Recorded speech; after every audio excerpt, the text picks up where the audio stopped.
All right, thank you all so much. I want to welcome you all to our Real Talk podcast today. We're going to be covering maternal and infant mortality. So, once again, I want to say good afternoon to each and every one of you that are here with us in person, and then also those who are tuning in from our Facebook live stream. So at this very moment, if you are tuning in from Facebook Live, if you'll take a couple of seconds to share this link, share this with all your friends and family members or people who you know that could benefit from this conversation. We are truly honored for the opportunity to bring awareness to this information regarding a true healthcare crisis hidden within our community. And then also, thank you so much to Dr. Jemison for supporting our efforts as we continue to speak on social matters. So, one of the things that I did want to lead off with is, did you know that according to the CDC, the rate of infant mortality among black babies in the U.S. is 10.6 per thousand live births? That is almost 2 times higher than the national average of 5.4 per thousand live births. So we have a distinguished panel of healthcare professionals and providers who will share with us some of the contributing factors driving this crisis in hopes to not only empower women, but to inform our community surrounding them and to help them advocate properly for their families and for their children.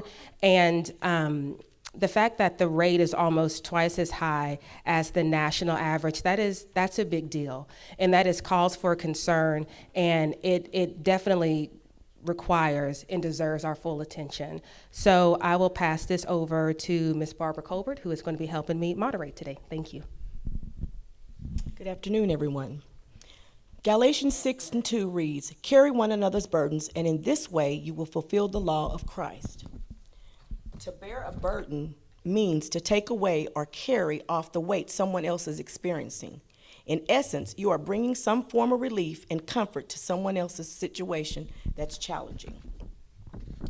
So I'd like for you guys to please share this with your friends and family, with women who may currently be pregnant.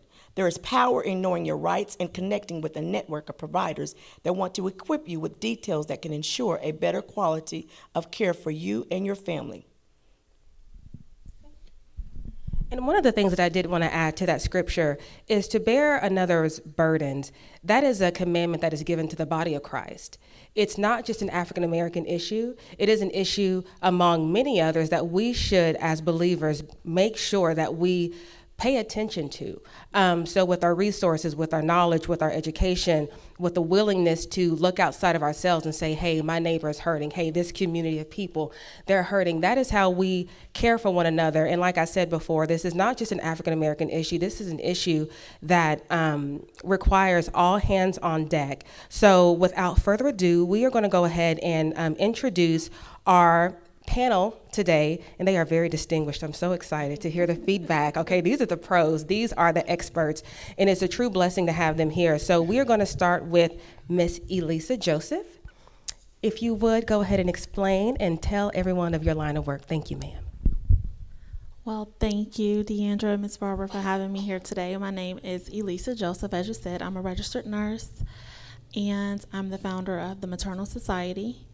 We have our grand opening coming up in October 3rd, so I'm really excited about that. I've been in nursing for 15 years, passionately serving maternal infant care for the last 5 years, and I'm, again, happy to be here, and I'm really excited about sharing this information with everyone because it's vital and much needed.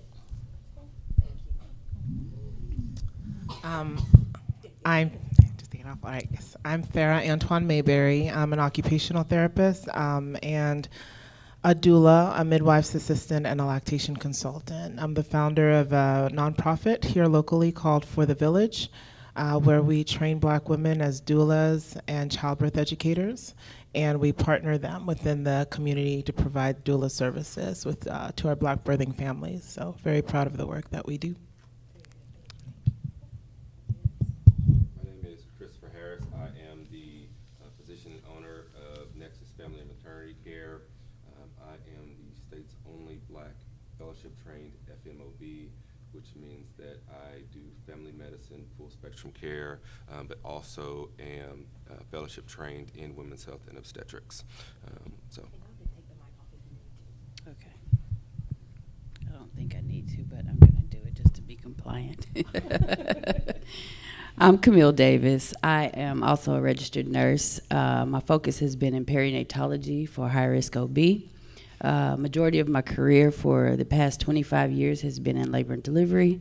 I recently ventured out and I am starting a new 501c4, which will encompass working with the community to create better self-advocacy whenever you have to seek care in our facilities. So I thank you guys for having me here as well. My name is Barbara Colbert. I currently work at Community Health Centers of Oklahoma, Healthy Start. I am the Care Case Manager Coordinator. I also co-founded Leading Ladies for Healthy Babies, and also we work with the Infant Mortality Alliance. And then I'm sure my St. John family already knows who I am, but my name is Deandra Stevenson.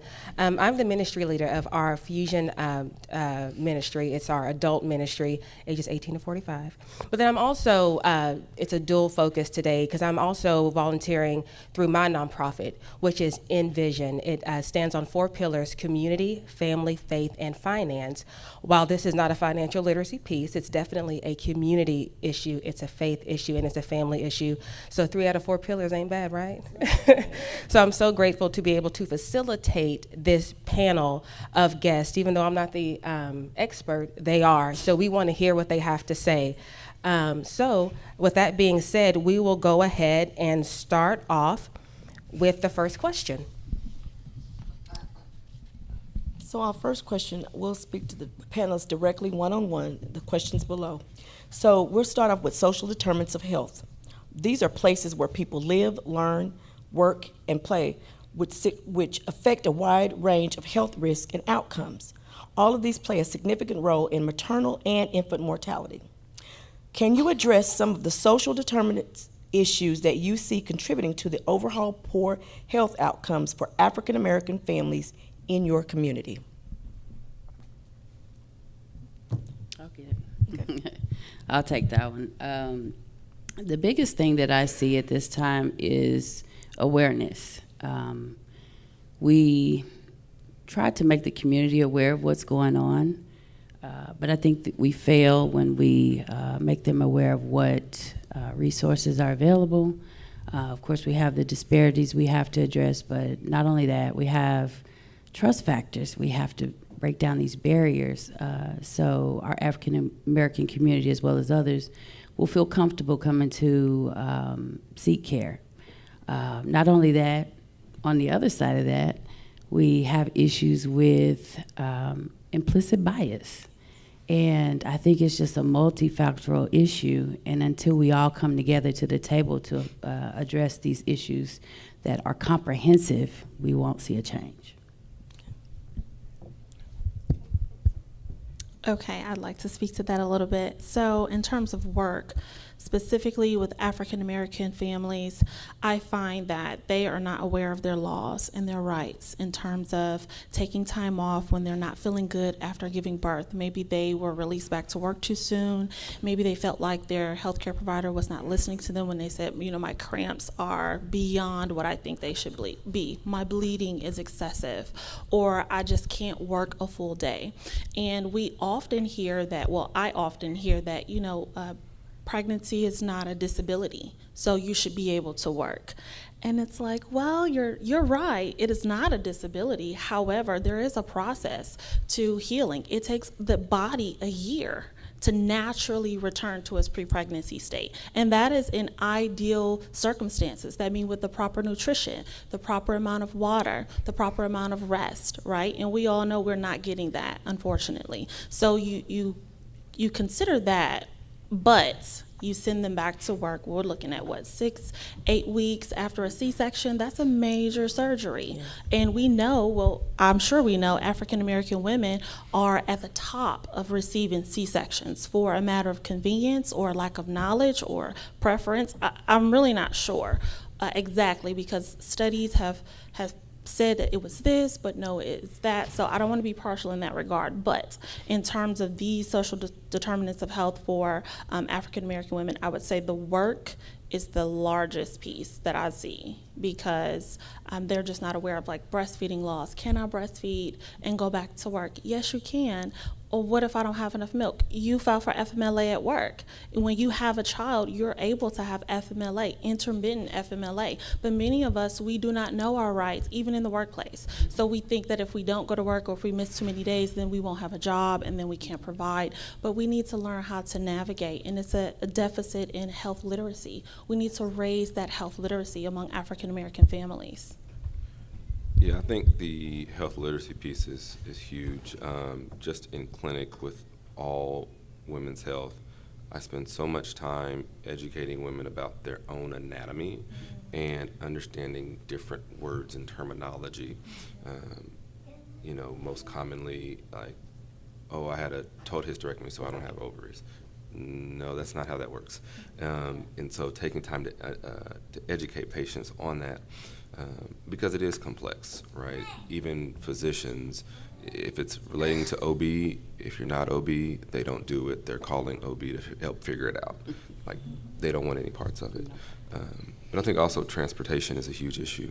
Getting to prenatal appointments, getting to ultrasounds, if you need more frequent monitoring, understanding the importance of that, being able to get there, being able to pay for medications.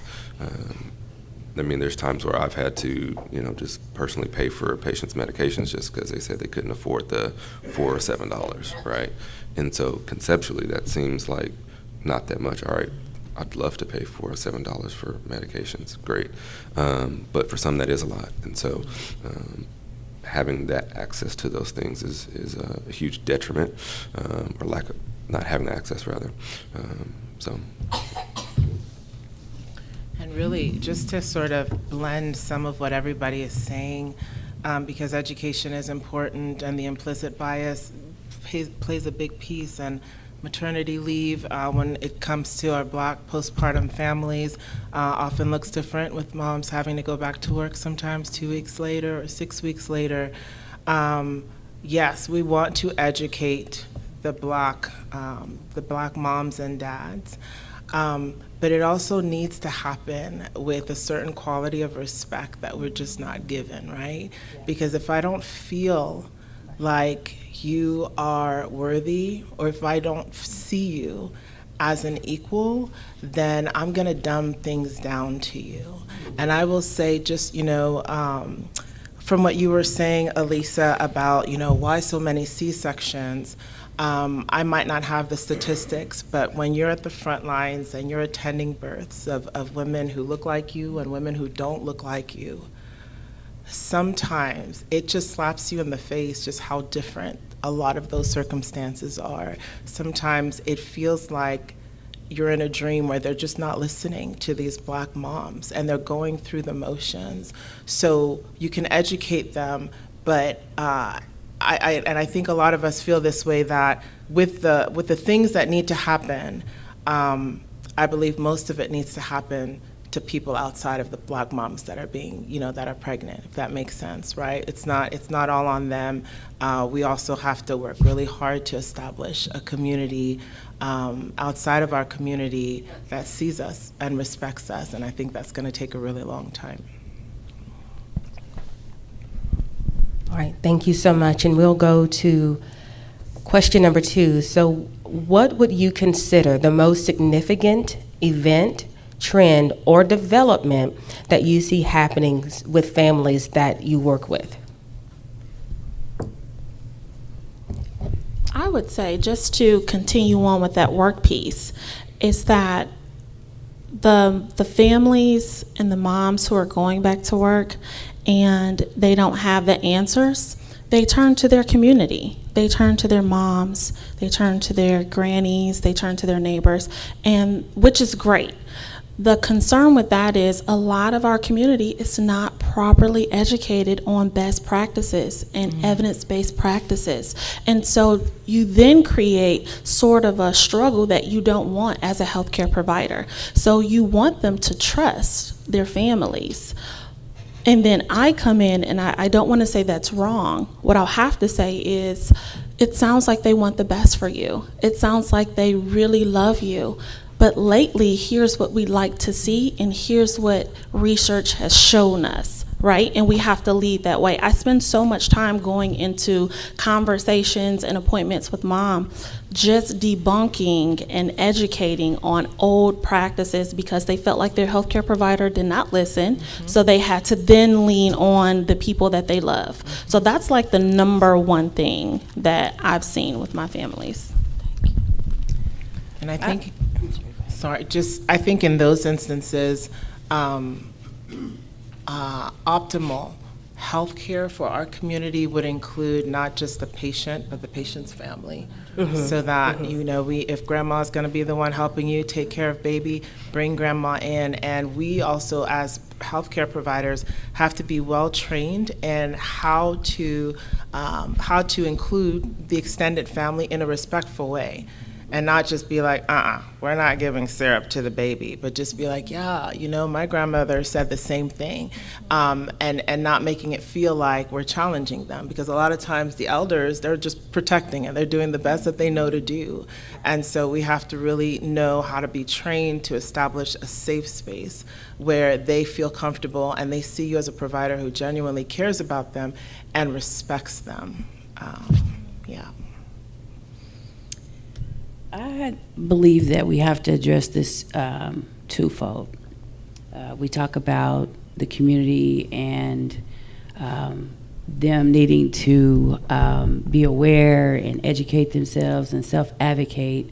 But I think we fail them because I know you talked about doulas. Me being a labor and delivery nurse for an extended period of time, there was this disconnect between doulas and nurses, because we felt like they were impeding on our environment. It wasn't until I became a little more educated in my profession that I thought, we're on the same team. We're actually just trying to, you know, afford this patient the best outcome.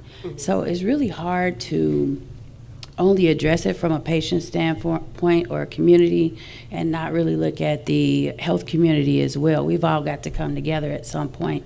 But I also would like to challenge the community to be a little more comfortable to speak about healthcare, because I've had forums, I know other people that have had forums, and it's hard to get people to come forward and really talk about healthcare. We really don't do that until we're scared, or as we were discussing prior to starting, it's too late.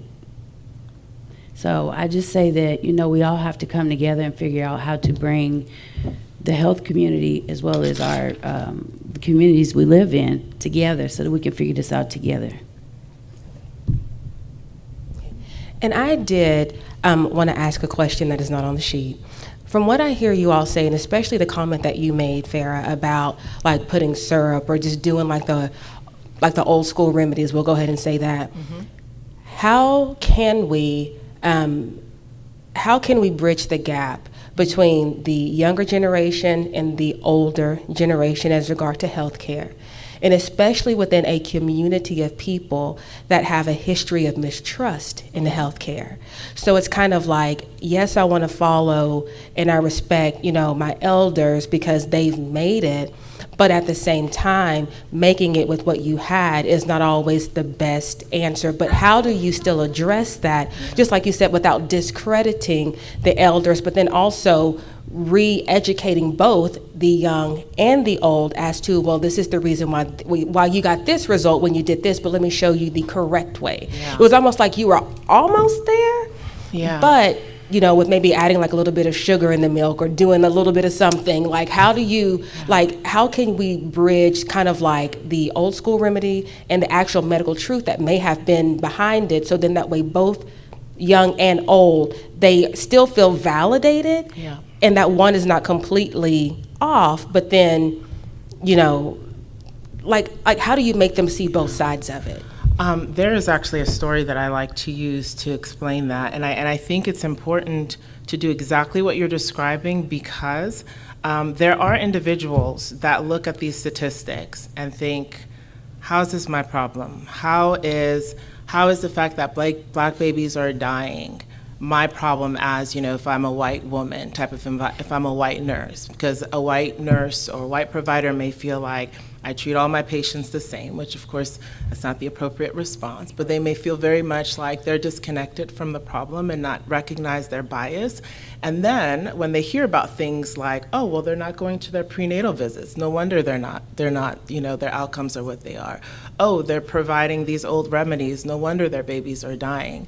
I kind of label those individuals simple solutioners because they either don't know to or they refuse to take like 80 steps back to look at the big, big picture, right? Melba Beals is one of the 9 Black women who helped to desegregate First High School in Arkansas. And she writes a book that describes her birth story, so her mother's birth story of her.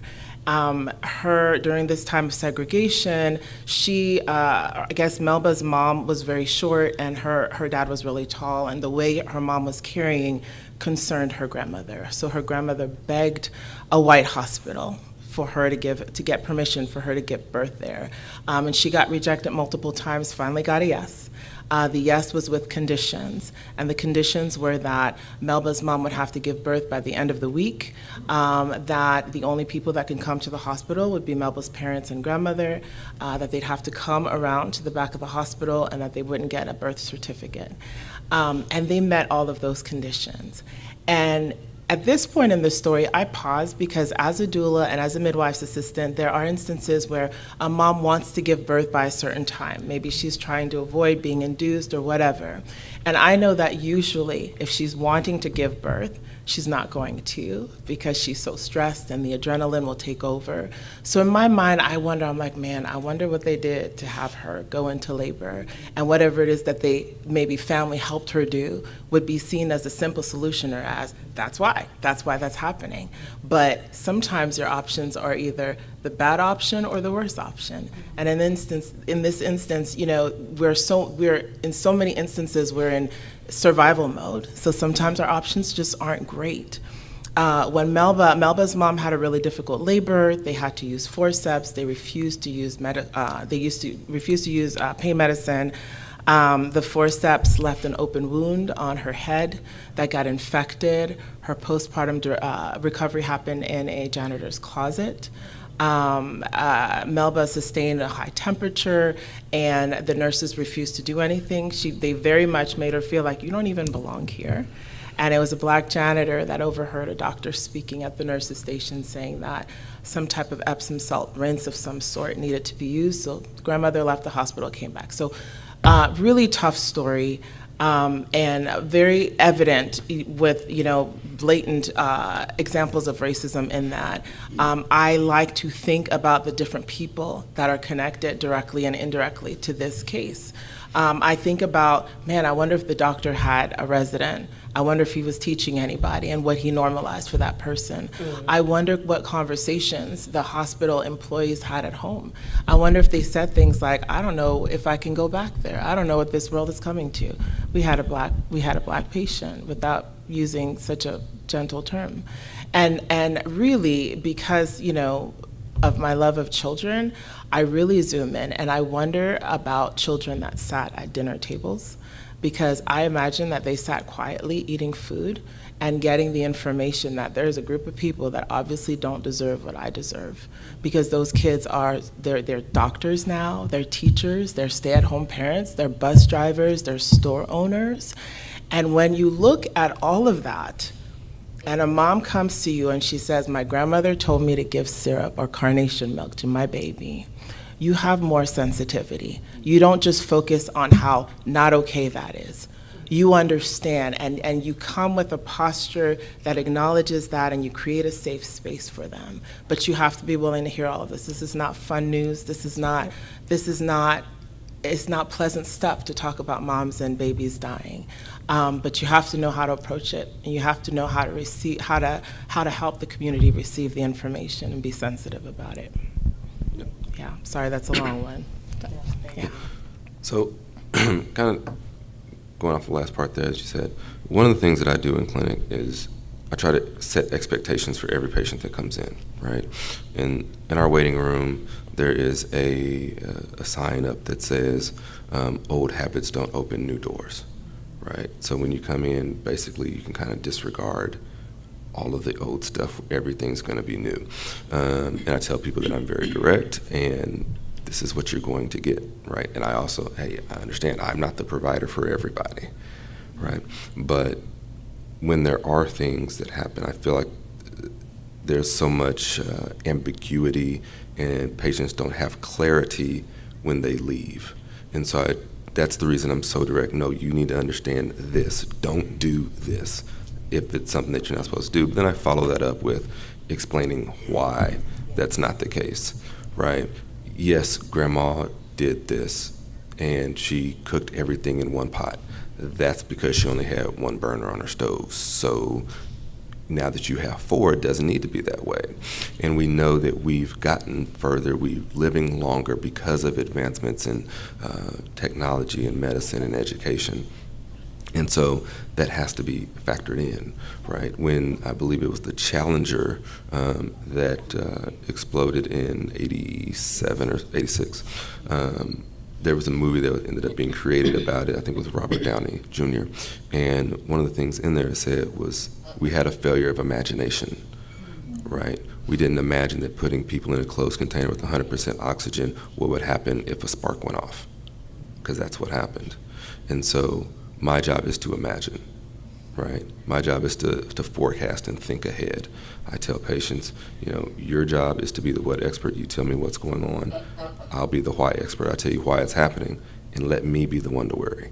That's what you're getting, you know, that's what you're paying me for. That's what I'm paying all the malpractice for, is to worry and to imagine about all the things that can happen, and these are the reasons why. And once I explain all that, you can see the change in a patient's face, understanding, oh, okay, this is the reason why. And from a provider standpoint, yes, we're, you know, on very strict schedules, and we have 1,000,001 different things to do. And so a lot of time isn't taken to explain things to patients, but taking that extra 1 to 2 minutes saves you 30 minutes on the back end.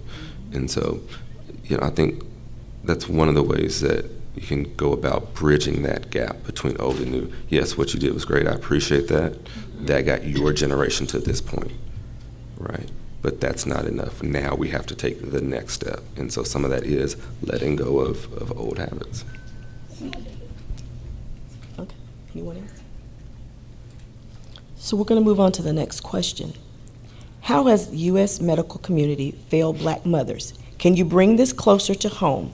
First, do you think the medical community in Oklahoma has failed Black mothers? And if so, in what way? Yes, I do. I think the medical community has failed Black mothers in Oklahoma, definitely because the mortality rate increased by 8% from the last year. Okay, that's proof enough for me. Also, I'm not sure if you all are familiar with the Maternal Morbidity Annual Report, but for the last 20 years in the state of Oklahoma, African American women has been dying at a rate 4 times that. So this last year, it was just 2.6 times, right? So absolutely, they are failing Black mothers, and this is devastating. This is devastating to our communities in terms of schools. It is devastating to our community in terms of economic growth, because when we have children, we raise them, we educate them, and they become citizens who work and pay taxes, okay? So this devastation is being felt all over the United States, but especially here in Oklahoma, right? So if we say 20 years ago, because this is 2 decades running strong in the state of Oklahoma, 20 years ago, we've lost thousands of babies to the lack of care for African American women. It's unacceptable and it's disgusting. And I digress. I believe that we have to look at some of the roadblocks that we have to make OB care or prenatal care available to our moms. But, you know, when I start looking at things specifically, Oklahoma is 4th in the nation for teenage pregnancy. And with that, I feel like our health education in the school systems does not provide for preconceptual counseling. So there's a lot of things that they need to know before they actually, of course, we don't encourage teenage pregnancy, but we know it's happening. We have to educate our young teens on what they're going to expect. I mean, it wasn't until I actually got in the profession that I realized how dangerous it is to actually be pregnant and go through a birthing process, okay? So that's one thing. Our school system has to stop creating a barrier to get proper education, health education, let me be correct, health education to this young population, okay? Another thing is hospitals operating as a business. There's so many different things that I'll say. I actually work for a company that I won't mention the name, but there's a device that can help with postpartum hemorrhage in a proactive manner. But I can tell you right now that a lot of hospitals are hesitant to incorporate this device, which is one of our biggest issues for maternal mortality. No, not that. Jada. I shouldn't say it on. I'm sorry, I won't say that. But anyway, I'll take that later. But this device, a lot of hospitals, I can't tell you, it takes about a year to get this device into a facility when it's clear that moms are dying from postpartum hemorrhage.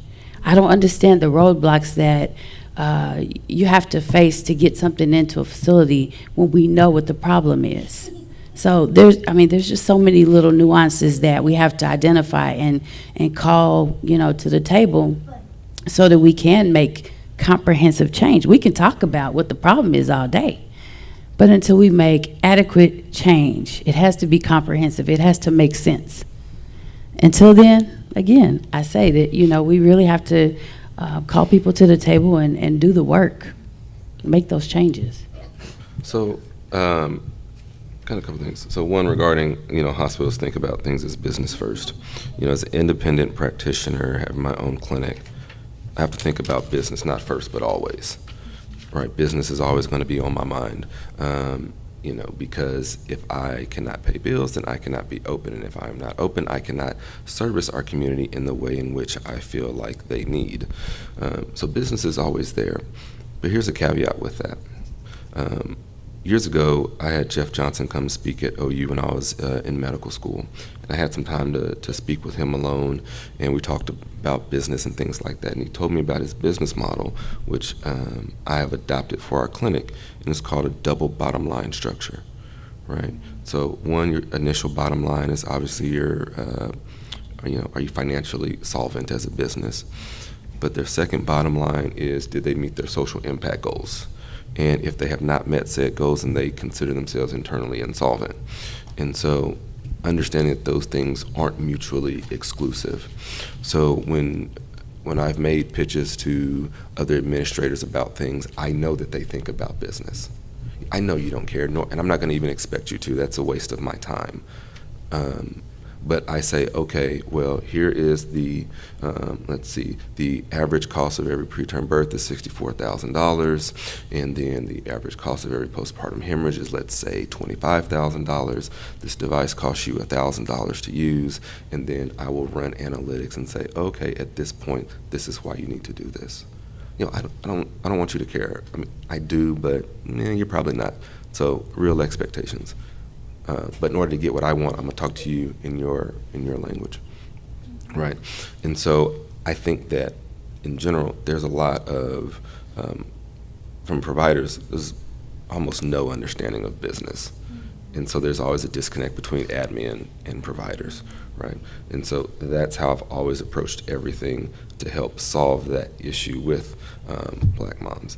The other thing with that is, as a provider, taking the next step. So there are certain guidelines in OB care, right? And one of those is about when do you give pregnant women aspirin to prevent pregnancy-induced hypertensive disorders. And so being African American is what they would consider a minor risk factor. If you have one major risk factor that equals you need to be on aspirin. If you have 2 or more minors, then you should be on aspirin, and that's per ACOG. Another society says 3 minors. My practice, looking at the risk of aspirin, is if you're Black, you're getting aspirin, end of discussion. Because the risk of aspirin is so minimal, we're talking about baby aspirin, that if I can decrease that risk to as low as possible with something that's minor, it's essentially harmless, then I'll do it, right? And explaining that risk to patients. When we look at the preterm birth rate, overall, African Americans is 33%, right? So a third of all pregnancies will deliver by some means before 37 weeks. So if I can have my own rate down to 1 to 5%, I can't impact every other system, but I can impact my patients, and as a result, that then spreads. Because the medical community it's very hard to penetrate, and it's very hard to get doctors to do anything outside of what they already do. So there's definitely been some fails, and so the reason why we're here is to talk about how we can solve some of those fails. And I think just being aware of those risk factors and being more aggressive where you can. To point about postpartum hemorrhage, right?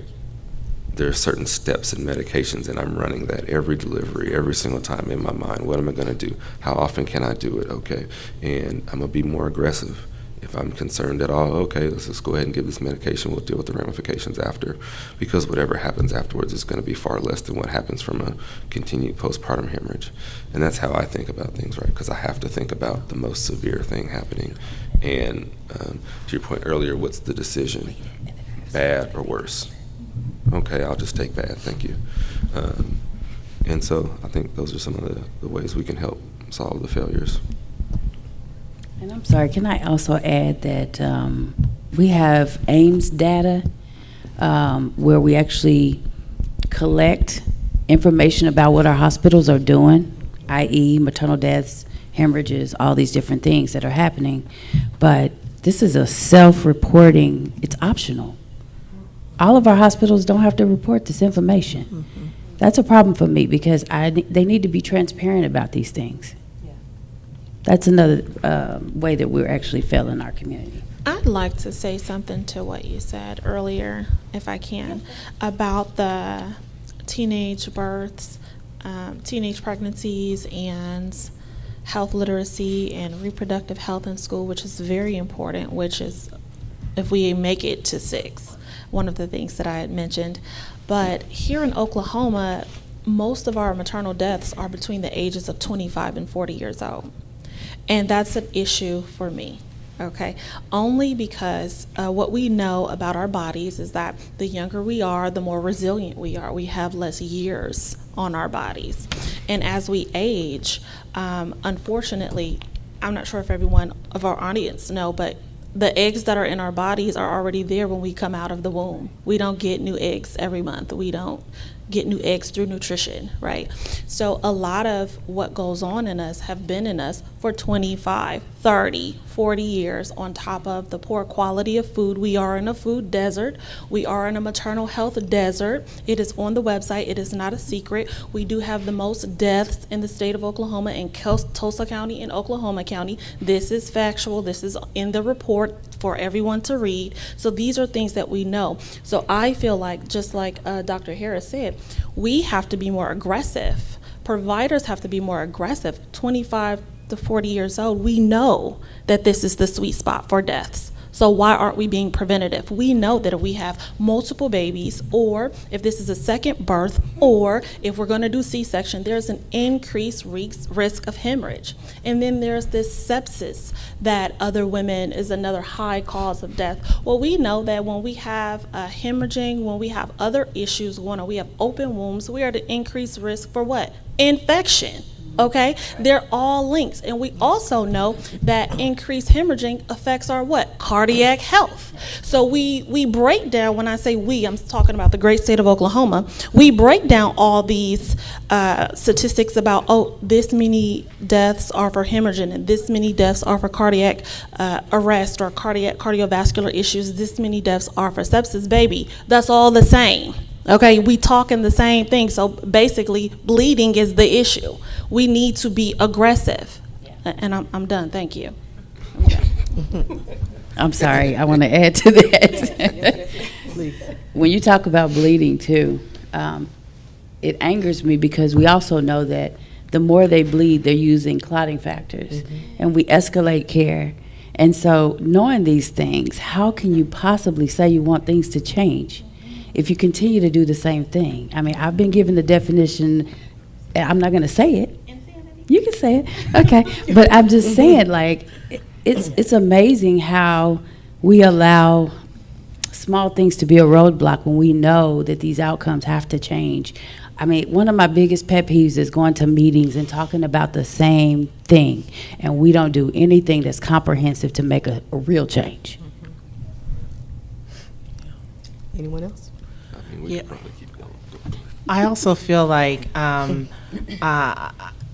in this interesting role. Having worked as an occupational therapist in hospitals, I'm used to working with nurses and with doctors. And then when I ventured off on my own and working more with the grassroots community, there are just different mindsets. The grassroots world does not trust the medical world. The medical world thinks the grassroots world is being irresponsible. And both communities exist, and both communities have to get along, because you might start off in the grassroots world and need the medical people.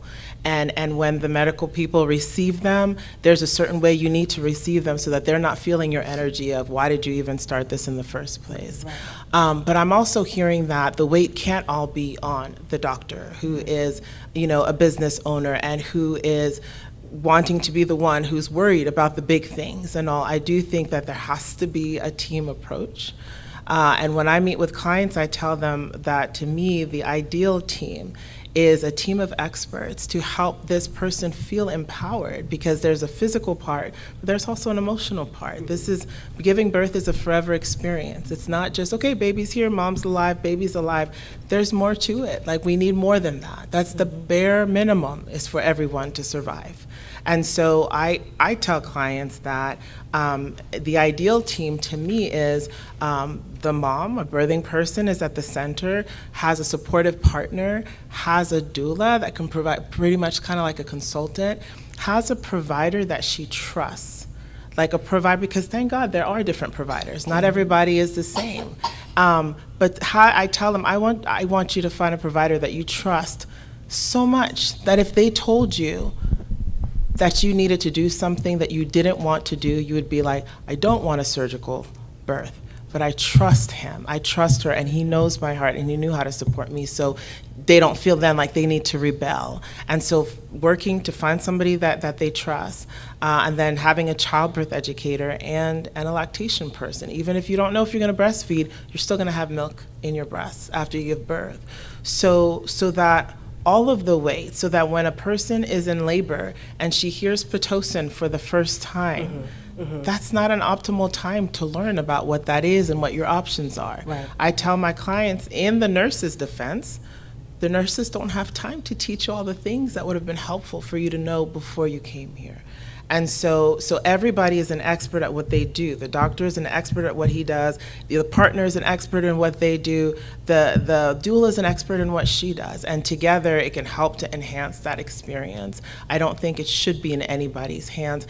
And as a doula who worked with nurses before, I also know how to stay in my lane. And I also recognize that sometimes when you haven't been trained and drilled by the hospital system, you don't know that some of the things you say are totally reckless and irresponsible, and I can see how it can be triggering to nurses and doctors that have had bad experiences with doulas, because even as a family member, I can never bring myself to say something like, you should take blah, blah, blah. I would say something like, have you asked your doctor about this, or look at this article, because It's not within my scope to prescribe things. Even if it was something that worked for me, you have a doctor who sees your entire care. So part of the education that needs to happen is, people know about doulas now, so sometimes they feel like they can Google some things, put together a birth plan, and not really know what it is to be appropriate and in your lane. That passion is not enough.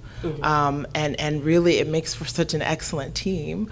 I'm always like, hey, if a nurse knows what a doula is, she should be excited, because she's like, hey, that doula chick is getting pillows and blankets and water, and like she's doing the thing and all of that. But if she doesn't know, then it can seem like a standoff, and that is one of the worst type of birth experiences that I've experienced, is when the nurse does not understand why I'm there, and she really sees me as a threat. And that's not the norm, but it's happened a few times. And I don't feel like it's because of me. I think it's just a perception. Yeah, Yeah. I mean, this is, I'm sorry, go ahead. Okay. I was going to say that, I've had good and bad experiences with doulas, midwives, and even doctors. And I tell, one of the things I do tell patients is the backside of healthcare, right? Yes, I've had bad experiences, but that's an experience with that person. It's not indicative of any one person, just like I don't want them to ascribe their previous negative experiences with doctors to me. So I don't do the same thing to others. And, I think that's very important as far as staying in your lane. Everyone do their job. I'm very comfortable saying, I don't know anything about that. You might want to ask them, because that ain't what I do. Right? Don't ask me about all these different birthing positions and this, that. That's not what I do. That's honest. Right. I respect that. Yeah. And I think people appreciate that, right? But on the other side, hey, some doctors, they're going to do a C-section because it's more convenient, because you get paid more, right? And I tell people, listen, yes, I would get paid more to do a C-section. I would. I can tell you exactly how much more I'm going to get paid to do it. But that doesn't matter, right? Because mom first, baby, then preferences and all that. And it's not about me. My wife's had her child. We're good. So it's about you and what you're wanting to do. And explaining the risk of all the options, right?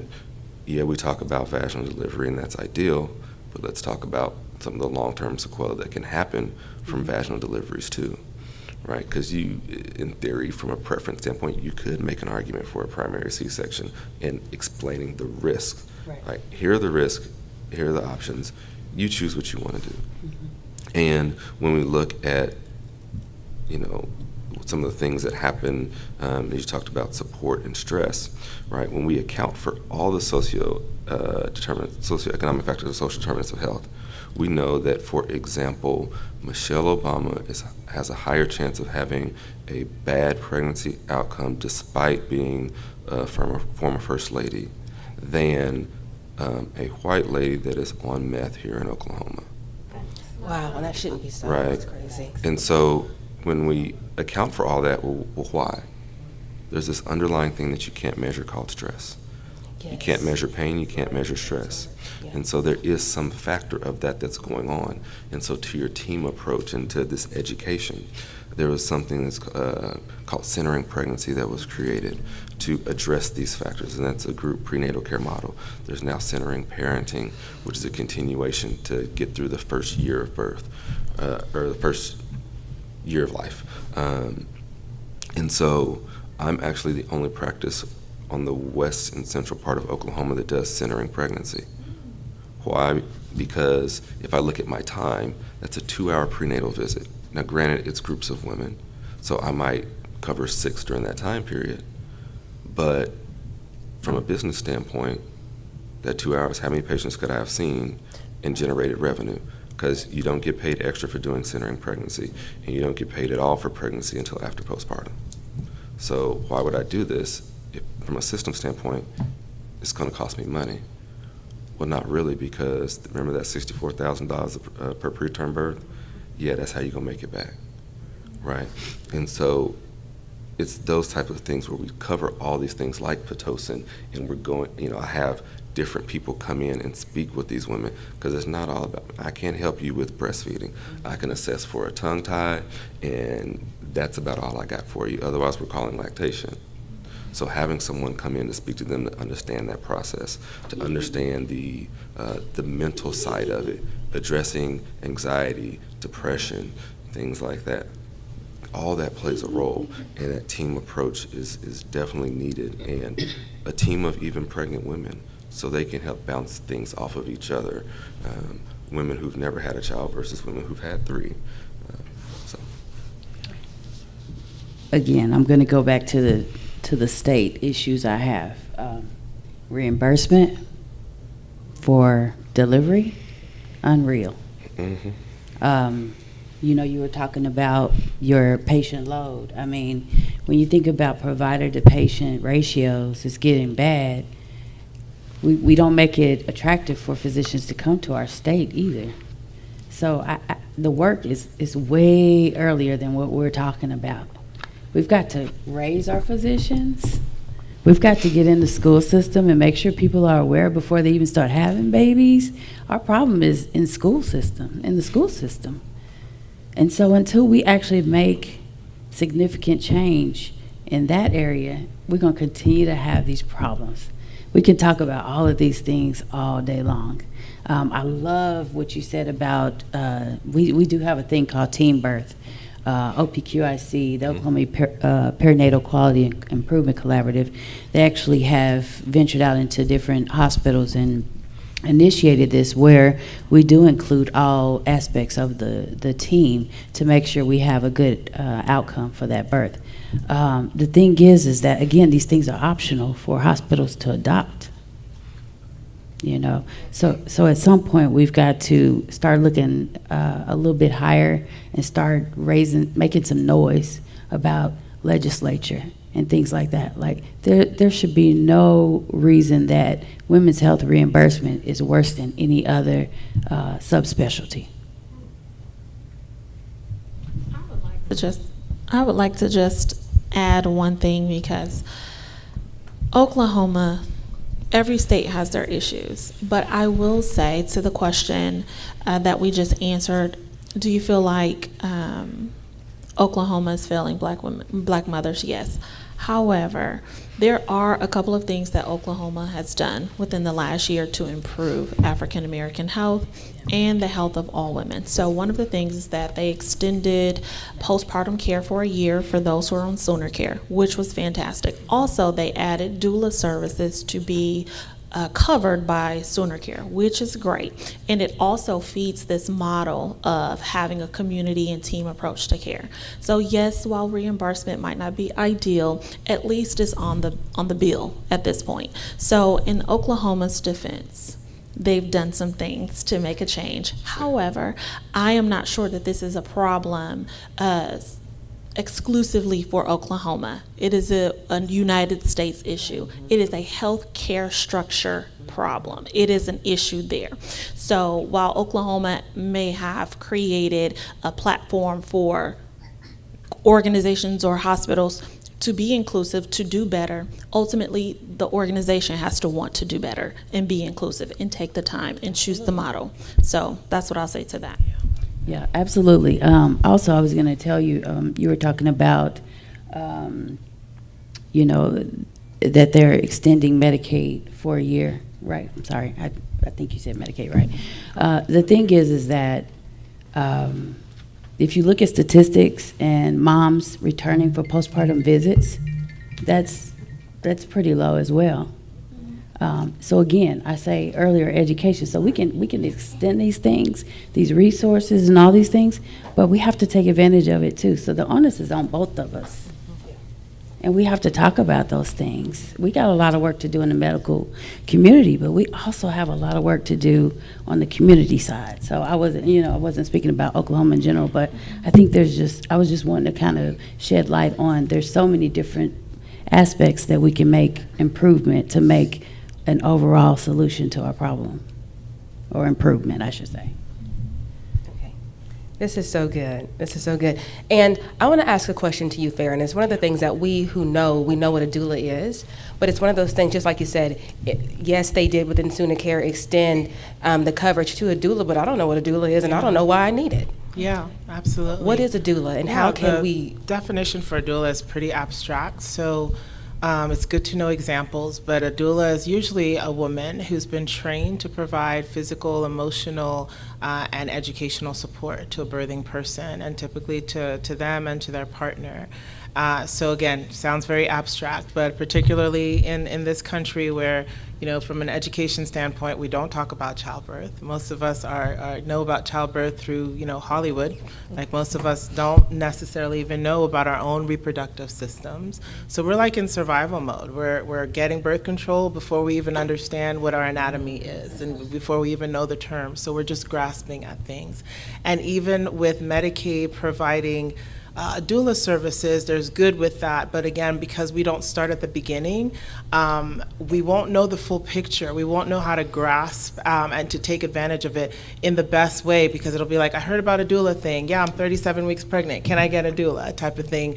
It's maybe better than where we are, but I do agree with what Camille was saying. I just foundationally believe that all of this starts in childhood, like normalizing things, normalizing breastfeeding, so that because we don't live in communities where we have moms who are birthing 11 kids and we're watching our siblings being nursed, type of thing. So breastfeeding is something that you kind of have to like intentionally take a class. I was 29 years old when I went to my first breastfeeding class, and I remember being really irritated because I was like, how did I not know this? It felt like something I should know. This is my body, and I kept thinking, so if I'd never come to this class, like who would have told me that? To me, it honestly felt like if you never knew about a period and then you got your period. I just felt like this is what bodies do. Why didn't we talk about this in high school and in elementary school? Why did I have to go to a class that I wanted to go to? And my OB didn't say, hey, you're having twins.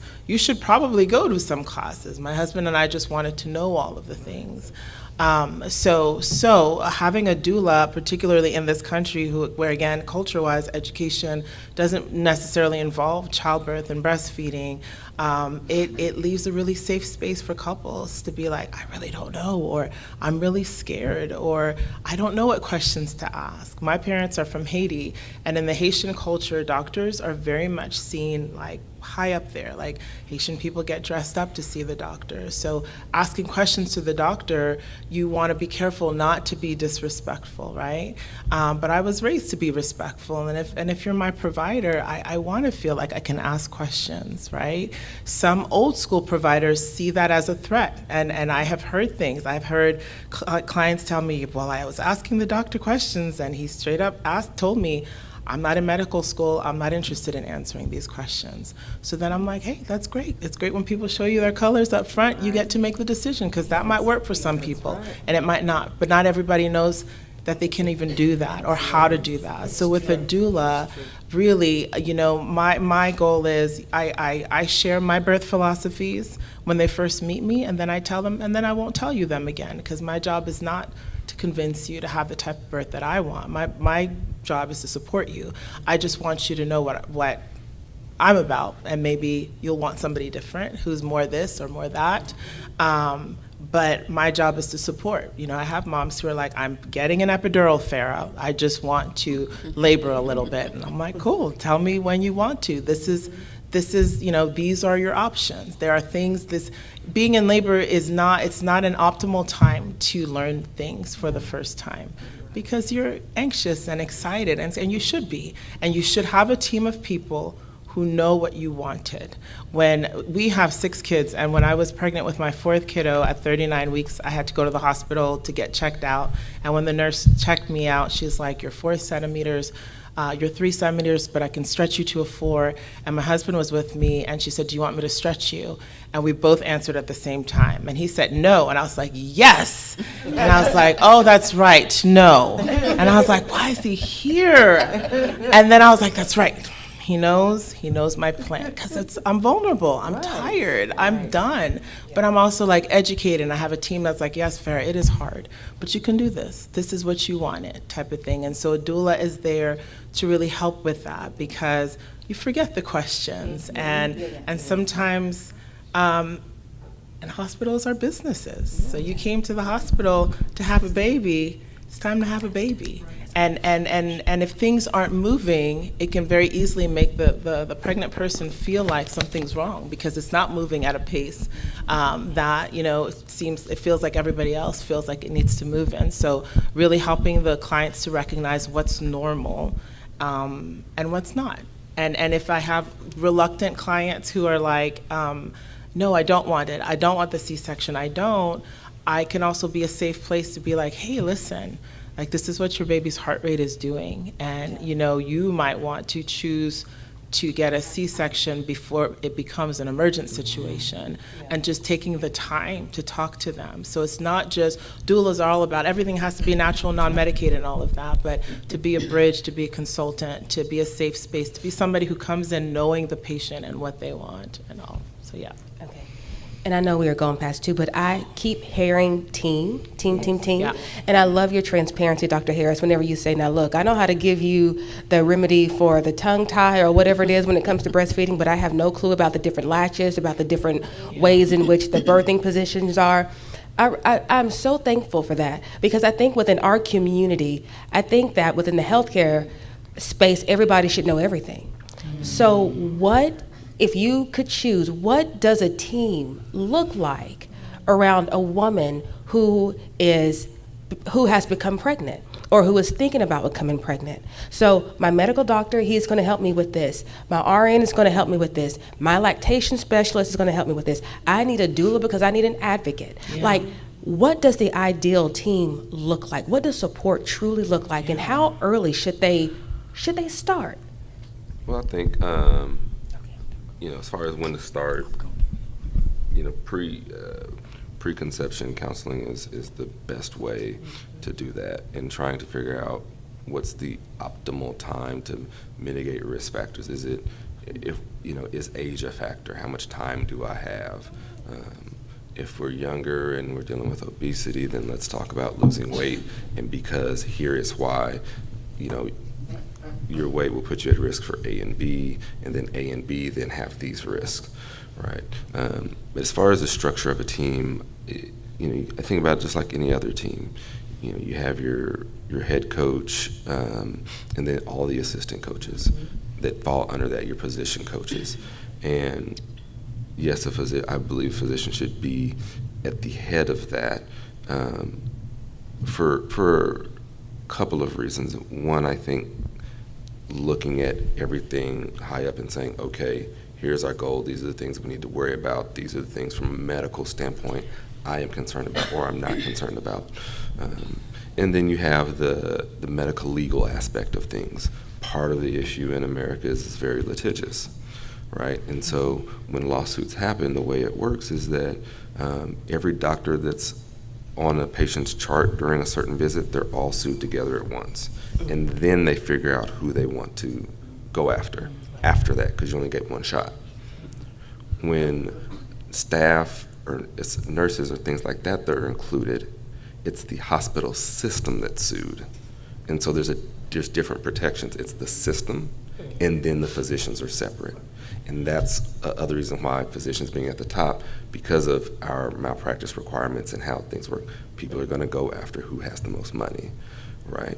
And so I think that as far as the head, but then having a head coach, if you will, that is listening to and trust the other coaches on the team, right? So if I have the nurse and the doula and lactation and the family members and all that, and taking all that information in and saying, okay, all right, so you're concerned about this, how do we do this? Is this something that I'm concerned about or not?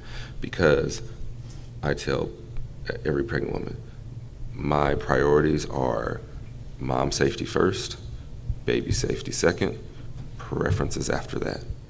As long as 1 and 2 are met, I don't care about the rest, as long as they don't impact health, right? So there's certain things where like, no, we're not going to do that. And so that's how I think that team structure would look, having everybody there, having conversations. In a lot of cancer treatment, they have what's called tumor board. And so let's say every Tuesday at noon, GI tumor board meets, and it's the hemonc, radiation oncology, the surgeon, and they bring up this patient's chart and they run the entire everything. They get all the input from everybody. Okay, this is how we're going to treat this, and having a very similar approach to pregnancy and prenatal care and delivery. All right, what are timelines for delivery? Are there things that you need to be concerned about? Do you have a certain threshold as far as you're not going to go past this date? For me, we're not going to 41. No, it's too risky, right? And so getting all that input and how do we do that? So. And I respectfully disagree with the doctor being the head. I agree with you. I think that the pregnant person I call her the captain of her ship, and I tell her, you're a polite captain, but everybody's an expert in what they do. I can only imagine, though, in terms of like what Dr. Harris said, this is a litigious, country, and all of the things all of the problems that you have to think about that not everybody else carries the weight. So I understand that. But I do know, because at the end of the day, I'm with these moms talking about their birth stories, mourning over not understanding how things happened, knowing that, again, being alive is the bare minimum.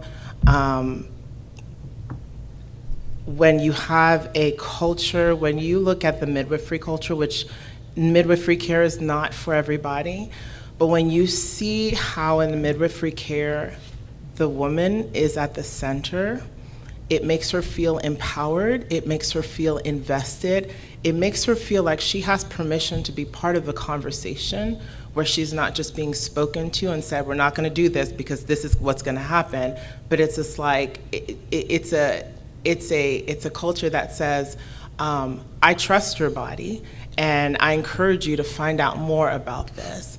That leads to different outcomes. But again, I know that there's a different weight that hovers around. I just think that for a team approach, and I think that we are past time for Black women to be treated like we have a voice, and like we can be respected, that we're intelligent enough to understand what our options look like, not because we're experts, not because we're doctors, but because these are our bodies, and birth is, our bodies were designed to birth, and thank God we have so many interventions that exist so that if we need help, we have the help.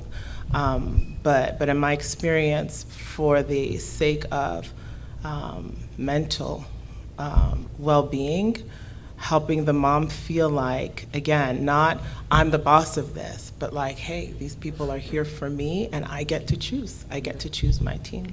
So, right, and just if I could quickly respond to that, yeah.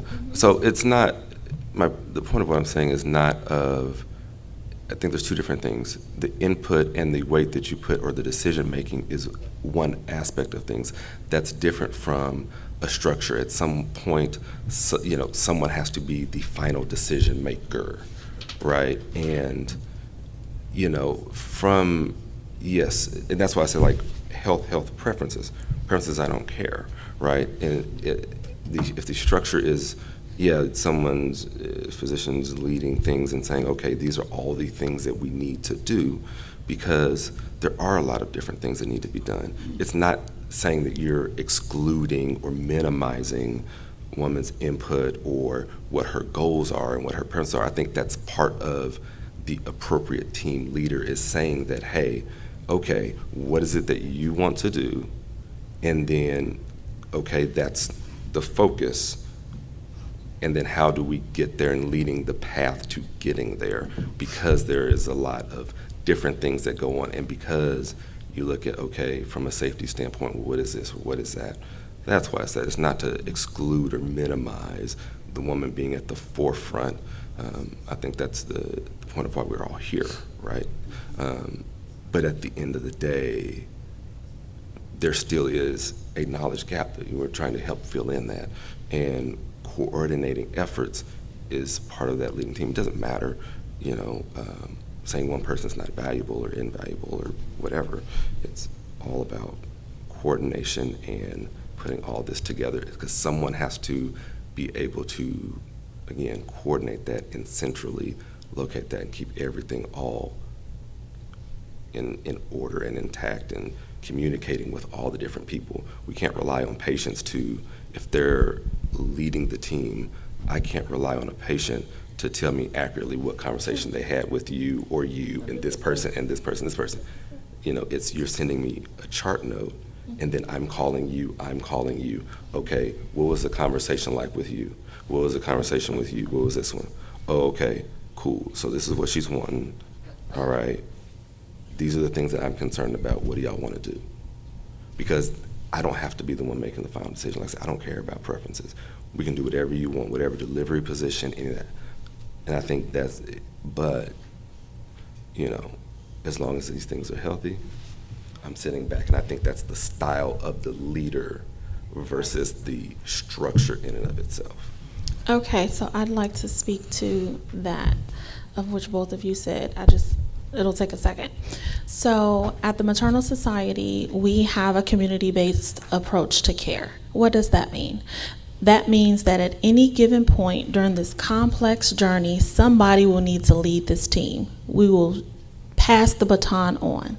So we don't deal with high-risk pregnancies. So at that time, we are no longer the head coach. We have now passed the baton to Dr. Harris, who's now the head coach. When we see a knowledge deficit, Dr. Harris is not the head coach. Our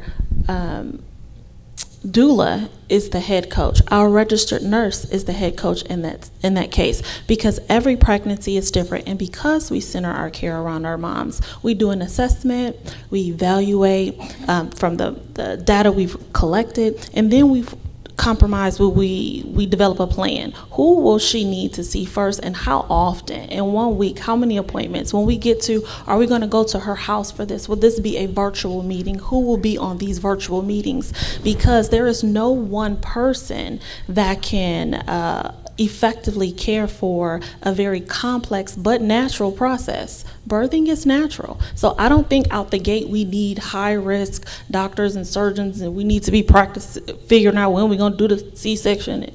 No, that's not how that works. So at any given time during this pregnancy, the baton will be passed to then who is the head coach. So when I say I disagree in the sense of no one person will always be the head in terms of what you asked about community and team approach. So I just wanted to say that. Okay, really? Oh, this is so good. Okay, and then also to be respectful of everyone's time, what I'm going to do, we had a little snippet to where we were going to address, because the word that I've heard is implicit bias. We're going to address some of the different implicit biases that do surround African American women and their birthing experience. And then also, I believe we had a Facebook question. Yes, one of the first questions was, how can fathers or men help? Yes. So we'll go to the Facebook question first. Can I? Yeah. Oh, yes. Oh, yes. Okay, Oh, yes. so actually I Everybody was here? going to respond after you and I'm glad they asked that question. My team would consist of family. It has to, because they actually are the biggest influence on what your patients do when they're not with you. So let's say you have a patient who is a mom who's diabetic. She has insulin-dependent diabetes. For her nutrition, let's say the husband is the one who's cooking. If you haven't educated him, but you've educated her, and he hasn't attended the visits, she's probably going to continue to eat bad. You're going to have issues with her blood sugars, things like that. So I say fathers can help in the sense of being that support system, being a part of the team, be active, and getting a better understanding of what the process looks like. And then in addition to my team, people are, the acuity of health has gotten a lot higher, so we're more sick, so they're seeing additional providers. And so it's always funny, because I know people always say, oh, you're an OB nurse, that's so happy, yeah. Okay, but that person's hypertension didn't go away. That person's diabetes didn't go away. we do have cancer patients who get pregnant. And so you have a multitude of different providers who are involved in that. So I do understand what you're saying, because what needs to happen is those providers, as they're seeing that patient, they're going to send correspondence back to this provider who's going to put all of that information back into a pot and make a final decision with the patient. So they are co-captains, actually. And so that mom has to be able to trust her provider has taken the best interest of all these different things and actually come up with a good plan for her. Sorry. And I think, to that with the fathers, showing up is huge. I was there for everything that I could be a part of, during medical school and all that. And yeah, it came at a very high cost. Part of that is sleep, right? But it's okay, because you only get one shot at that, right? And showing up and asking questions. That's one of the things I've loved about doing centering, is that we tell everybody, they have the initial prenatal visit, and then, okay, then you're going to join the group. Whoever your support network is, bring them with you. Whether it's sister, niece, son, grandma, whoever, bring them with you. Show up, ask questions. I've had some dads ask me, hey, what do I do when she's acting like this? Right? And, hey, man, just do whatever she asks and be quiet. It'll be. It's hormonal. That's the best. It's okay. Hold her hand like this, not like this, to save your hand from the fingernails. Things like that. But just showing up and asking questions and not being afraid to ask whatever it is that you feel like would be uncomfortable, because we expect dads to show up and we expect them to do certain things, but then they're never told the importance of doing those things, so then they never do it, and then the cycle continues. A doula also is there not just for the birthing person, but for their partner. So a lot of times the feedback that a couple gives to a doula is the partner saying, hey, I thought you were here for her, but you helped me to be more confident about how to support her. Because a lot of times we make the fathers look useless. I've literally heard a dad say, gosh, I feel so useless. And as I was preparing to affirm and just support him, the nurse, just said, you are. And I was like, you're not. And it's not funny. It's not funny to me, because really this birth is for the mom, but it's also for the dad. He's getting ready to be a dad for the first time or the 8th time. So that birth space is a sacred space to me. And we don't live in a world that's educating, or in a country that's educating moms, let alone dads. And so when we empower them, and when we don't make it look like a ridiculous, silly thing for them to ask questions, when the doctor or the midwife or the nurse looks to the partner and says, and how are you doing? I've seen dads be blown away, like, what, me? Oh no, we're here for her. But I mean, if you're good, she's good, and just really acknowledging that when you show someone respect and you don't treat them like they're useless, they're gonna show you how smart they can be, and they're gonna be invested, and they're gonna go out and do more work. But if you keep acting like they're useless and like you are the one that's supposed to do the things and tell them how to do stuff, that's when outcomes, I think, are worse. So I've seen dads step up and just, do really beautiful things when they are honored and respected, and they are taught how to support the birthing person, because it's not always a super intuitive thing. The insults that come the way of dads, I tell dads, she's talking to you like that because you're her safe person. You're the one that she can be all the way real with. With me, she's gonna be polite, and with you, she's gonna say, don't touch me, and all. And the reason that's happening is for a good reason.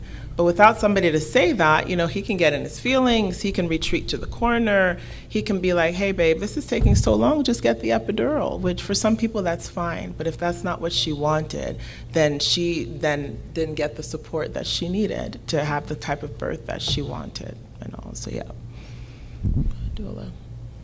Does anybody in the audience have any questions? Okay, so we're going to talk about address implicit bias rumors, debunk myths, and stereotypes of African American women and families. So the first one we're going to talk about is prenatal care. The myths surrounding black women and prenatal care.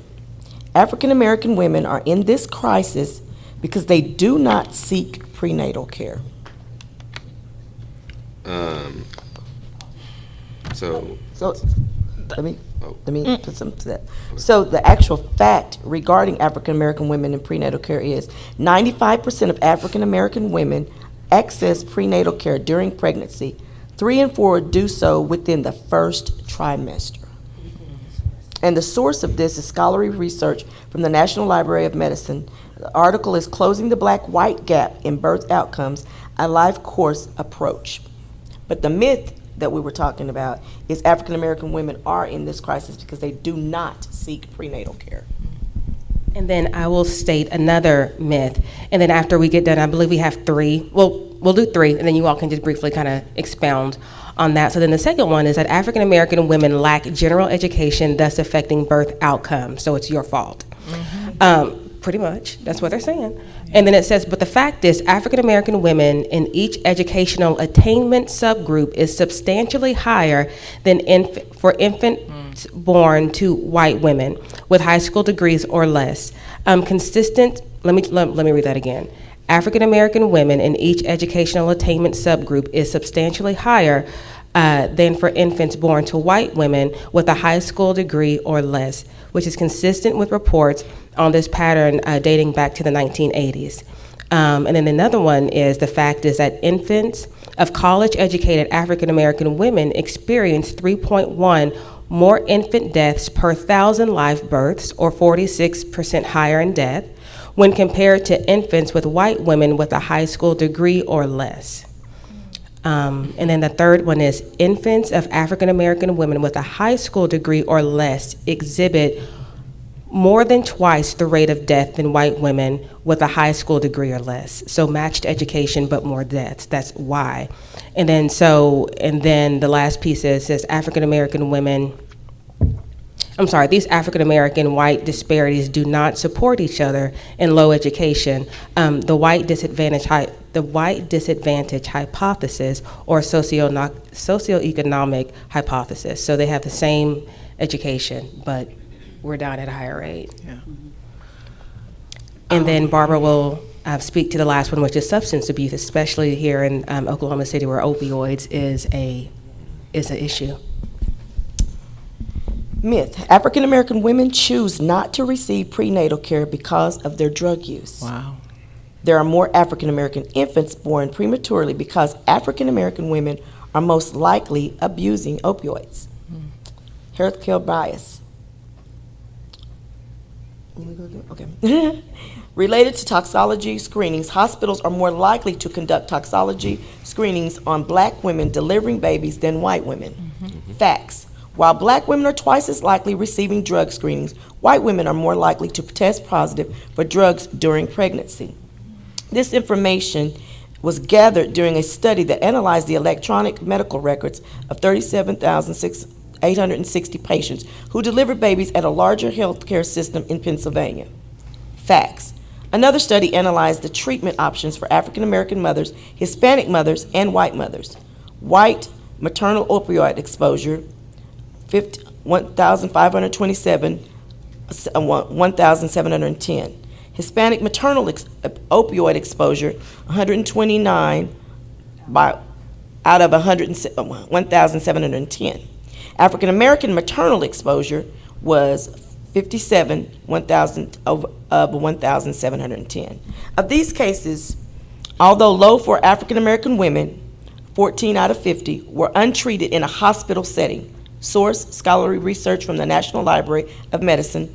Articles: racial and ethnic disparities in maternal and infant outcomes among opioid-exposed mother-infant diets in Massachusetts. I'd love to start. If you go back to the Melba Beals story, right? If you go back to the Melba Beals story and you look at all of the circumstances and all of the details, Melba Beals was born in 1941. My mom was born 5 years later.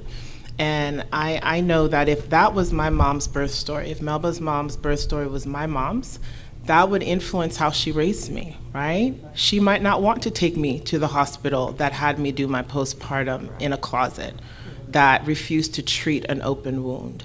So she may have influenced me to not really show great respect for the hospital system. And you know, maybe by the time I was of childbearing age, didn't go to prenatal visits. And of course, that's not everybody's story, but that is, again, something that's worth looking at so that we're not just focusing on Black moms not going to prenatal visits. The other thing is, I think it's almost necessary whenever we're talking about these statistics to not only say that, you know, Black babies are dying in Oklahoma 2 to 3 times more and Black moms are dying 3 to 4 times more, but we also need to make it relative. Oklahoma is less than 15% Black, over 70% white. So for our babies to be dying 2 to 3 times more frequently, for our moms to be dying 3 to 4 times more frequently is unacceptable. So I think that that perspective needs to be taken. And when you think about the possibility that our babies, our Black moms, may be tested for drugs without consent, without knowledge, because of the bias that, hey, Black babies are more susceptible to being drug babies. And if that's how the nurse trained you, you don't even realize that your practice is based on a prejudice. You're just like, that's how I was trained. I've had a Black mom, a Black doula client who went to the hospital with abdominal pain and it turned out to be a UTI, but something didn't sit right, so she sent a screenshot to her midwife and they tested her for cocaine and for PCP and for all these things. And I don't know how standard that is, but it definitely didn't feel right based on, you know, what the outcome of that was. So it very much feels like when they see you, they see something else. There's a stereotype that as a Black person, your pain tolerance is higher. And that because you're probably drug seeking, we're not gonna be as quick to believe you when you say your pain level is what you say it is. So we just have a lot to fight against. We have a lot. It's like you have to prove that you're feeling the thing that you're feeling. And that's not fair. That's not fair when you're putting your trust in a healthcare provider's hands. Yeah, and you know, I think so regarding prenatal care, there's different terminology, and even providers screw up the terminology. There's appropriate prenatal care, there's something called delayed entry to prenatal care, and then there is late to prenatal care. First trimester, second trimester, third trimester, right? And so I've had to educate a lot of residents on, no, she's not late to prenatal care. She had an ultrasound at 20 weeks. How is that late? Do you know the definition of that? Oh, you don't? Oh, okay, go figure it out, right? And so prenatal care is very important, right? And seeking it earlier versus later is obviously important. And with a couple of these myths, yes, they're myths, but there are things that can be taken away from them that are true. A lot of myths have some relevant factor to it, right? So yeah, you do need to seek prenatal care. Yes, it is important. Yes, that does play a role in the outcomes. And then feeling safe to seek said prenatal care. And making sure that you're doing the things. When are you know, the importance of taking prenatal vitamins and when to start that. As far as, you know, lack of education, no, I've never seen a complication where I said, oh, well, this patient's not educated, so that's why this happened. No, that's not the case. A physician might be uneducated, and that's why it happened. But I think despite all these things, we do need to increase our own education. That increases our ability to advocate for ourselves and to know what should or should not be happening, to know why this or why not that.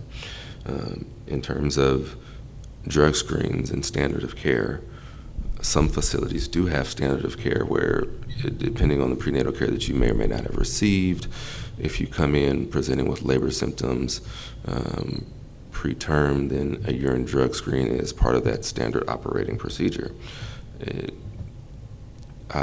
I actually haven't seen it be positive in a black woman to where the substance was something that would trigger preterm labor. Because there are only going to be certain substances that actually even do that. Marijuana is not one of them. Majority of the drug screens that are obtained in black women will only be positive for marijuana. Marijuana's role in pregnancy is a whole nother conversation. But my practice is that I don't get drug screens unless I have a reason to. Some people on the flip side, to prevent bias, they just screen everybody, and that's their standard. And that's okay as long as you are sure that you're doing it for every single person, every single time, and it's regardless of anything else. That's how you account for bias, right? And then a lot of women are afraid that they're going to lose their child to DPS, or DHS rather, because they tested positive for marijuana. It's okay, you're not. Like, you're not going to have that happen, but the lack of education and the fear of these things, all these things lead to a certain decision leading to the next thing, leading to the next. And we know that these things aren't true, but we have to do a better job of, I think, educating ourselves in a lot of ways, knowing that other people won't. And if you, try to find a way to stump the doctor, right? And then ask the doctor, find something that they don't know, see what their response to it is. Is it, like you said earlier, how dare you ask me that question? I'm not in medical school. Or is it, you know what, I actually don't know. Let me look that up, I'll get back with you. Or are they gonna look it up right there? And increasing that education. Okay, you want me to do this, well, why? Why is it that you want this to happen? Why this, why not that? So, I could go on and on. So I want to talk about, you mentioned prenatal care, okay? The issue is we need perinatal care. So peri meaning around. We talked about preconceptual education. So there's a disorder, or there's a disease process, isoimmunization, okay? Where it's a RH isoimmunization I'm gonna speak to specifically, where if your blood, if you're a negative rhesus, like so if you're O negative, B negative, AB negative, that negative means you don't have a certain antigen on your blood, okay, on your red blood cells. Let's say you mate with somebody who does have that and they're positive, and there's blood mixing within that pregnancy. Mom's body can start to develop antibodies that attack the baby's red blood system, or the red blood cells, okay, which can make them severely anemic and even go into heart failure or have a miscarriage or a stillbirth, okay? So perinatal, we have to even know what our blood types are to even know how soon we need to present for care. There's things like that. That's why I keep talking about education early. Because I know plenty of people who don't even know their blood type. And I'm not talking about, you have to know. I have a young lady personally that would come to my clinic, and she had a KEL antibody. It's a little different than the RH negative antibody, but really, really bad antibody. And her baby was dying. But the issue was she had some disparities and social determinants that were preventing her from being able to come to her doctor's appointments. And so when she did come, we finally had to sit her down and really, because I don't think she understood the concept. We sat her down to explain to her how bad things were. And so she could put it on a scale of her priority of getting to her doctor's appointments. But we also had to consider her holistic presentation. And you were talking about transportation. We talked about social resources that people are unaware of. There's Sooner Ride. She was not even aware of Sooner Ride, so we had to educate her on that. Some she should have known ahead of time. But perinatal care is imperative. I think, thank God Medicaid is expanding their coverage for a year, because that's important. We were seeing, some issues with that. But I know we're running out of time. So I want to also kind of speak to substance abuse. I really think that we have to start thinking about subcultural education. So we're not talking about the American culture, we're talking about the African American culture, okay? Funny story, I know this is not a funny matter, but I had a patient, or I had a friend who had a patient, she was a Caucasian nurse, and she had a patient who was beating her head, patting her head. Oh my God. And she thought this lady had some psychological issues, or there was some drug use, or, and I overhear this. And I asked her, I said, well, is your patient a black lady? She said, yeah. I said, and she's beating her head? Yeah. I said, ask her if her head is itching. Ask her if she's got weave in her hair, whatever. Like, these are things that, they don't know about, and I think subcultural education may help with some of that. And I know it's a small piece, but I think that that's significant. And getting your blood tested is actually kind of difficult. Yeah. Because there are very few circumstances in which insurance is going to pay for said test. Pregnancy, or if you're needing a blood transfusion, pretty much, that's going to be about it. So until then,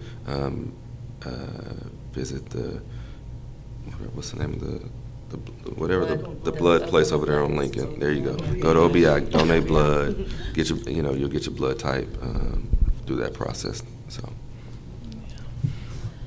Alrighty, okay, so to wrap up this is such a rich conversation, and I know there just has to be a part two, because I know that we could be here all day. So we'll be contacting you all again. But to end on a high note, the last question is, if I could grant you 3 wishes that would positively impact maternal and child health outcomes, what would they be?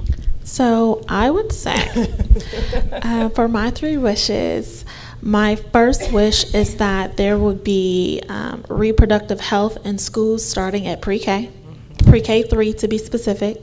And my second wish is that there would be human nutrition classes, also education started in pre-K 3 for schools, and for daycares, and for women's health visits starting at what the pediatrician will say 18 years old for women's health visits, and for the pediatrician for both male and female children from the time they start going to see the pediatrician. We need to be talking about human nutrition because that's very important.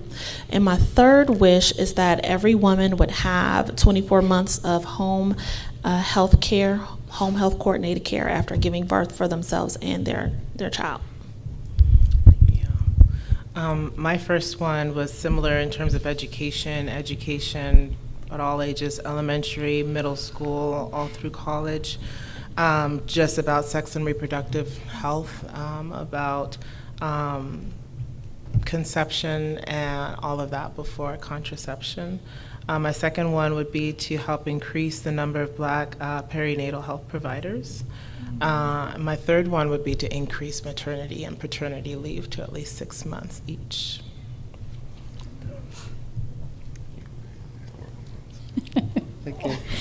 I have to agree with childhood education. It starts way earlier than what we're doing now.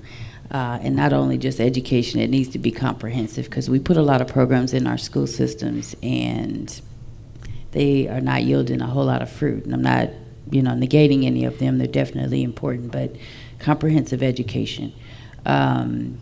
Transparency of our community resources. They can be available, but if I don't know about it, it doesn't help me, not one bit. Right. I sit in meetings and hear some of these agencies talk about what we offer. Do they know you offer? My last would be maybe reconsider the curriculum for nursing school education. It's sad to say, but some of the social things that we're talking about today may need to be touched on a little bit more. I would say number 1 would be better reimbursement for based on outcome-driven prenatal care. And so one of the things Sooner Care is now being farmed out to join 39 other states where it'd be multiple private agencies managing it, right? And so I was fortunate enough to be able to work with a couple of those insurers in one more detail about their proposal. And I was able to get them to write in their proposal that you would get higher reimbursement for doing centering pregnancy. Right. And so having something like that to cover those resources, and if you're getting reimbursed better for it, then you can do more of those things. So that would be number one. Number two would be easier access to the financial things that are available to provide more education and to address a lot of the healthcare needs.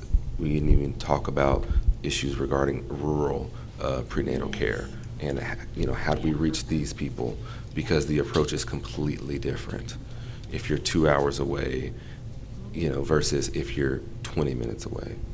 And number three, I would say, would be stronger seat at the table from the administrative side of healthcare, and for us to be able to modify things and have the people making decisions look more like the people who are affected, and weighing that based on the proportion of those affected.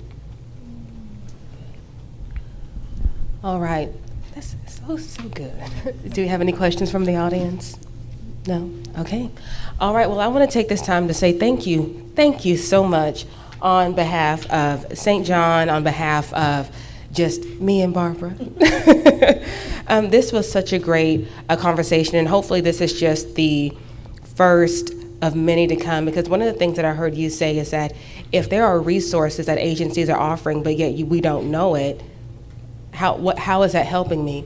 So one of the things that we're wanting to do here at St. John is be a resource, to be a link within our area, to be able to say, hey, St. John offers this. If it's going to be formula, if it's going to be birthing classes, if it's going to be, whatever it is, one of the ways that we can help, especially within our subgroup, is to be able to kind of turn back to the church, to be that link, to be able to be that place where we still rally together again as a people to say, hey, I know that I can go here for this resource because I know that this place has it. So I know that we've addressed so much today, but our ask is that we partner with these agencies who say, well, we're helping. Well, how do we know that you're helping?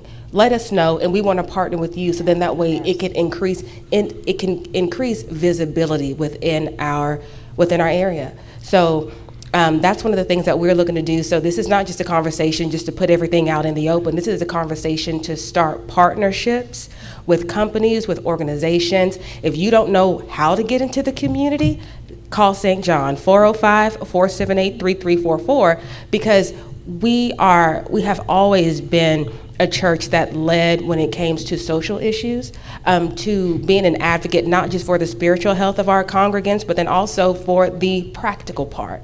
People are having babies, people are experiencing so much, and we want to continue to be that beacon of hope, that beacon of light in Northeast Oklahoma City. So for people who want to put their money where their mouth is, and people who want to support the way that they say they want to support, contact us. We would be more than happy to partner with you, to be able to be a bridge for people that are in need, and so they'll know where to go.